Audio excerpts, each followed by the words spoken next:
날마다 행복한 묵상 39번째 주, 두 번째 인물은 예수님의 제자였던 가룟 유다입니다. 본문은 요한복음 13장 21절에서 30절, 마태복음 27장 1절에서 10절입니다. 요한복음 본문을 제가 읽겠습니다. 예수께서 이 말씀을 하시고 심령이 괴로워 증언하여 이르시되 내가 진실로 진실로 너희에게 이르노니 너희 중 하나가 나를 팔리라 하시니 제자들이 서로 보며 누구에게 대하여 말씀하시는지 의심하더라. 예수의 제자 중 하나 곧 그가 사랑하시는 자가 예수의 품에 의지하여 누웠는지라. 시몬 베드로가 머리짓을 하여 말하되 말씀하신 자가 누구인지 말하라 하니 그가 예수의 가슴에 그대로 의지하여 말하되 주여 누구이니까. 예수께서 대답하시되 내가 떡 한 조각을 적셔다 주는 자가 그니라 하시고 곧 한 조각을 적셔서 가룟 시몬의 아들 유다에게 주시니 조각을 받은 후 곧 사탄이 그 속에 들어간지라. 이에 예수께서 유다에게 이르시되 내가 하는 일을 속히 하라 하시니 이 말씀을 무슨 뜻으로 하셨는지 그 앉은 자 중에 아는 자가 없고 어떤 이들은 유다가 돈괴를 맡았으므로 명절에 우리가 쓸 물건을 사라 하시는지 혹은 가난한 자들에게 무엇을 주라 하시는 줄로 생각하더라. 유다가 그 조각을 받고 곧 나가니 밤이러라. 첫 번째 질문입니다. 가룟 유다는 본래 어떤 위치에 있던 사람입니까? 가룟 유다는 정확하게는 가룟 출신 유다라는 뜻입니다. 출신지와 이름이 합쳐진 별명 같은 개념이죠. 유다라는 이름은 히브리인들에게 흔한 이름입니다. 이름의 뜻이 하나님을 찬양하다 이죠. 하지만 가룟 유다 때문에 기독교 문화권에서는 본래 유다와 가룟 유다의 유다를 구분해서 사용할 정도입니다. 가룟 유다는 로마의 브루투스와 함께 배신의 대명사로 칭할 정도이고 서양에서 13이란 숫자가 불길함과 재수없음의 상징이 된 게 한 장본인입니다. 이런 유다도 처음에는 예수님의 제자였습니다. 사역 초기부터 동고동락했고 능력을 받아서 귀신을 쫓아내고 병을 고치며 하나님 나라를 전파하는 사람이기도 했습니다만 그렇게 같은 제자로 활동할 때도 좋은 평가는 받지 못했습니다. 처음부터 예수님은 제자들 중 한 사람, 즉 가룟 유다가 마귀라고까지 하셨습니다. 돈 계산에 발갓을 세리 마태를 대신해 무리의 재정을 맡을 정도로 유능했지만 요한복음 12장 6절에서는 그를 도둑으로 묘사하고 요한복음 17장 12절에서 예수님은 유다를 멸망의 자식이라 부르십니다. 탐욕이 얼마나 강한지 값비싼 옥합을 깨뜨려 예수님께 향유를 부은 여자를 보고 돈 계산만 하던 사람이기도 하지요. 가난한 자들을 돕겠다고 하면서 공금을 횡령하려고 했던 것입니다. 그러다가 결정적으로 예수님을 배신합니다. 그는 내부의 배신자였습니다. 예수님 곁에서 그 수많은 말씀을 듣고 기적을 보았음에도 자기 욕심에 따라서 예수님을 대제사장 가야바와 그의 무리들에게 돈을 받고 팔아버렸습니다. 그럼에도 예수님은 가룟 유다를 끝까지 사랑하셨습니다. 두 번째 질문이 바로 그 내용입니다. 예수님은 가룟 유다를 어떻게 대하셨습니까? 예수님은 당신이 어떻게 판결받고 처형당해 죽으실지 모두 알고 계셨습니다. 하나님께 버림받을 두려움이 너무 커서 땀이 핏방울이 될 때까지 기도하셨습니다. 그럼에도 예수님은 가룟 유다에게 기회를 주셨어요.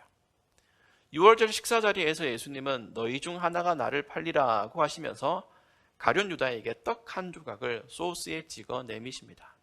왜 그렇게 하셨을까요?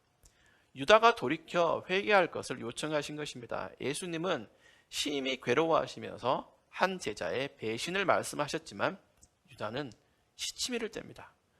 마태복음 26장 24절에 예수께서 인자는 자기에 대하여 기록된 대로 가거니와 인자를 파는 그 사람에게는 화가 있으리로다. 그 사람은 차라리 태어나지 아니하였더라면 제게 좋을 뻔하였느니라고 하시니까 25절에 예수를 파는 유다가 대답하여 이르되 랍비여 나는 아니지요 라고 뻔뻔하게 되묻기까지 합니다.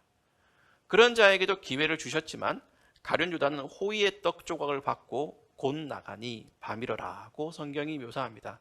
그런 후에 겟세마네 동산에서 예수님께 배반의 입맞춤을 하지요.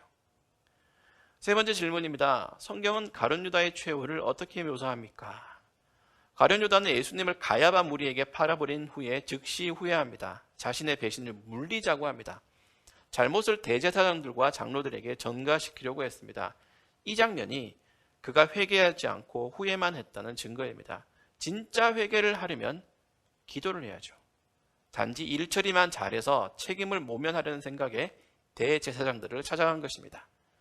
그래서 성경은 가룟 유다가 예수님을 판 은 30을 던지고 스스로 목을 메어 죽었다고 설명하며 끝냅니다. 오늘 우리가 받을 교훈은 무엇입니까? 우리도 배신자가 될 수 있다는 것입니다. 유다가 유별나게 악질이어서 예수님을 배신했다거나 그가 그렇게 될 운명으로 태어났다고 생각하면 안 됩니다. 모든 인간은 반역의 기질을 타고났으며 어렸을 때부터 생각하고 말하는 게 악하다고 성경이 분명히 밝힙니다. 우리를 둘러싼 모든 것이 죄를 짓기에 충분한 환경과 상황을 제공합니다. 그래서 성경은 나면서부터 부패한 우리 본성에 틈을 주지 말 것을 충고합니다. 에베소서 4장에서는 너희는 유혹의 욕심을 따라 썩어져가는 구습을 따르는 옛사람을 벗어버리고 오직 너희의 심령이 새롭게 되어 하나님을 따라 의와 진리의 거룩함으로 지으심을 받은 새 사람을 입으라. 그런즉 거짓을 버리고 각각 그 이웃과 더불어 참된 것을 말하라. 이는 우리가 서로 지체가 됨이라. 분을 내어도 죄를 짓지 마며 해가 지도록 분을 품지 말고 마귀에게 틈을 주지 말라고 경고합니다. 우리는 항상 죄를 지을 만한 환경에 노출되어 있어요. 그럴 때 거기에 접촉하지 않도록 노력해야 됩니다. 용을 써야 합니다. 가룟 유다를 보십시오. 배신할 마음을 품고 마귀의 유혹을 받아 자기 의지로 예수님을 팔아넘깁니다. 어느 누가 아니라 본인이 책임질 일입니다. 마귀에게 틈을 주지 않는 가장 좋은 방법이 무엇일까요? 말씀과 기도로 방벽을 치는 것입니다. 예수님도 시험을 받으셨으나 말씀으로 모든 유혹을 물리치신 것을 기억하시기 바랍니다. 말씀과 기도에 충실해야 성령으로 충만해집니다. 성령으로 내 속이 꽉 차야 마귀가 유혹할 틈을 못 찾습니다. 바늘 끝만한 작은 틈이라도 허용하면 그게 내 영혼을 팡 터뜨리는 죄가 될 수 있다는 점을 생각하고 더욱 경건 생활에 힘쓰시기 바랍니다. 오늘도 중고등부를 위해 기도하겠습니다. 구원 얻는 믿음을 소유한 학생들이 개인 경건 생활을 습관화하도록 기도해 주십시오. 학교 공부에 학원에 자기들 놀이에 열중해서 일주일간의 삶을 말씀과 동떨어져 지낼 때가 많습니다. 경건 생활을 잘 유지해서 세상 풍조에 따르지 않기를 학생의 본분인 공부에도 최선을 다하는 중고등부 학생들이 되기를 기도해 주시면 감사하겠습니다. 기도하고 마치겠습니다. 하나님 아버지, 썩어져가는 이 세상의 구습을 쫓지 않게 도와주시옵소서. 이 세상의 유혹에 손을 대며 접촉하는 어리석은 백성이 되지 않도록 도와주시옵소서. 우리 주 예수님의 이름으로 기도드립니다.